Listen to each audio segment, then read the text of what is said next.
नवरात्रि में जितनी शंकर की आराधना कर सकते हो उतनी करो। शंकर की आराधना करने से नवरात्रि में शक्ति का बल बढ़ता।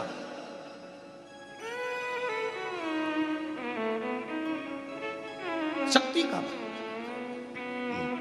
क्यों गुरुजी नवरात्र में शंकर जी की आराधना क्यों करना चाहिए? हमने कहा अगर माता रानी से जो मांगना है तुम्हें, अगर तुमने नवरात्रे में शिव जी की आराधना करिए, शंकर की कथा सुनिए, शंकर की आराधना करिए, शिव स्तुति करिए, शंकर को एक लोटा जल चढ़ाया, मां आद्य शक्ति तुम्हारे पर कृपा करेगी। क्यों?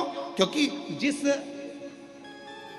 जिस स्थान पर शिवलिंग रखा होता है और जो हस्त कमल है वो माँ पार्वती जगत जननी दुर्गा भवानी है। जब हम जल चढ़ाते हैं माँ आद्य शक्ति अम्बा जगदम्बा 64 योगिनियों पर वो जल चढ़ जाता है और जगत जननी नवरात्र में प्रसन्न हो जाती है। वो जल की इतनी महत्वता है।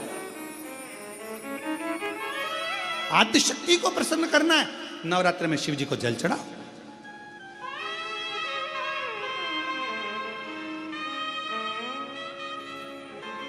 कोई बेटा बेटी है,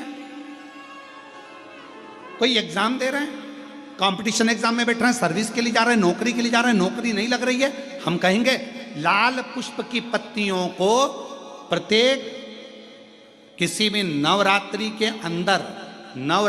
अंतर्गत 9 दिन का तुम नियम बना लो। जैसे कई माताओं का नियम रहता है, मेरा व्रत है, मैं दूध पर 1 गिलास दूध पर व्रत करूंगी, मैं नंगे पैर चलूंगी, मैं ये व्रत करूंगी, मैं वो व्रत करूंगी। मैं बेटा बेटियों से कहूंगा, नवयुवक बच्चों से कहूंगा, अगर आप कंपटीशन एग्जाम में बैठ रहे हो, अपनी पूरी मेहनत करो, पूरा परिश्रम करो, रात दिन एक करो और लगे रहो।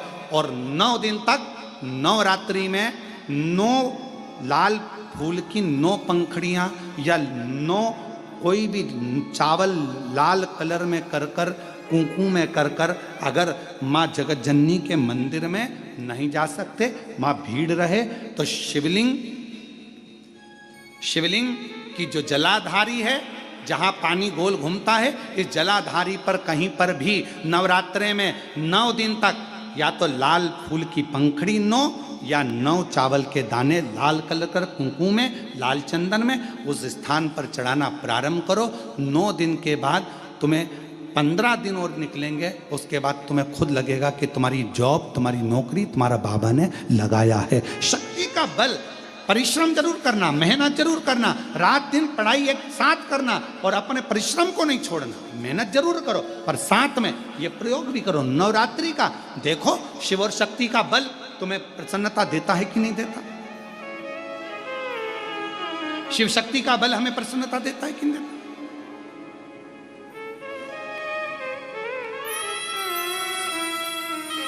अब कई लोग ऐसे होते हैं, हम नवरात्रि आई है, माता रानी को भज रहे हैं, जगत जननी दुर्गा भवानी को भज रहे हैं, पर शिव जी के मंदिर तक नहीं जा रहे, समय नहीं मिल रहा मंदिर जाने का, क्योंकि माता जी के मंदिर जाते हैं, माता जी को प्रणाम। अरे उस शंकर को पहले भजो, सवेरे उठते से ही पहला 1 लोटा जल शिव को, क्योंकि उसी के माँ जगत जननी हस्तकमल पर जल जाना जरूरी है। शंकर का चढ़ा वो हमें फल प्रदान करे, सुख दे, आनंद का।